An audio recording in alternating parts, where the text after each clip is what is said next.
So we mentioned the work of an expert that we could call in. Maybe if we want a fixed asset revalued, or maybe if we want some work in progress revalued, and we don't feel we have sufficient expertise. So we need to call in somebody else. But you've always got to remember that even though we call in somebody else, it's still our responsibility.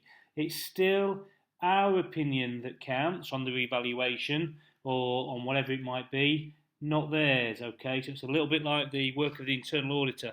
It's our responsibility, okay, even though we've brought an expert in. So, anyway, competence, as always, how could you tell somebody's competent? It would be, you would look at their experience and look at their qualifications.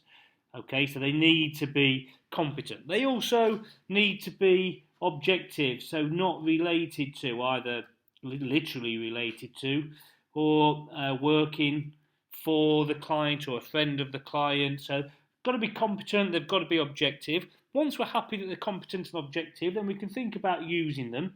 And when we think about using them, we need to agree a few things with them.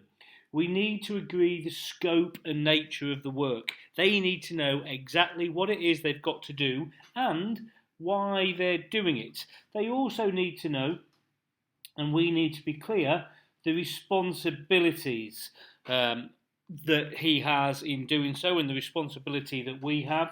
We need to agree what the communication between us will be, and that's basically what report the expert will give us. And finally, there'll be a mention about confidentiality.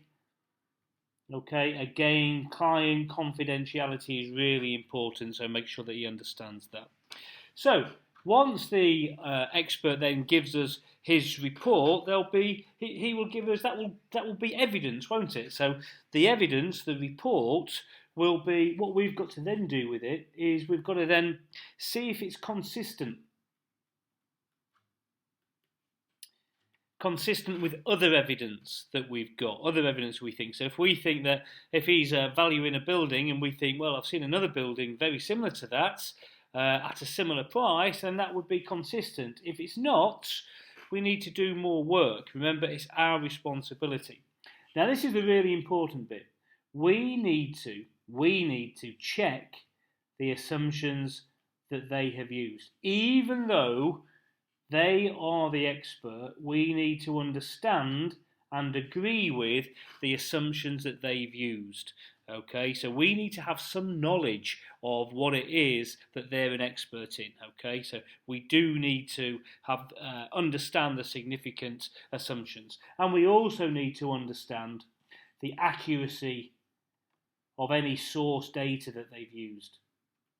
Okay, so often they'll refer to things when they're using their knowledge, and we need to just check the accuracy of any source data. That is supposed to say accuracy. It doesn't look like it, but it is. Okay, so that's the things really, and then I'm just going to put right at the bottom here, really important, there is no reference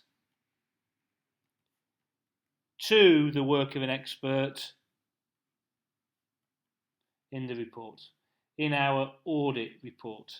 Okay, so what I'm saying here is, you can't say that, yes, everything shows a true and fair view, we looked at everything except we got an expert in to value this.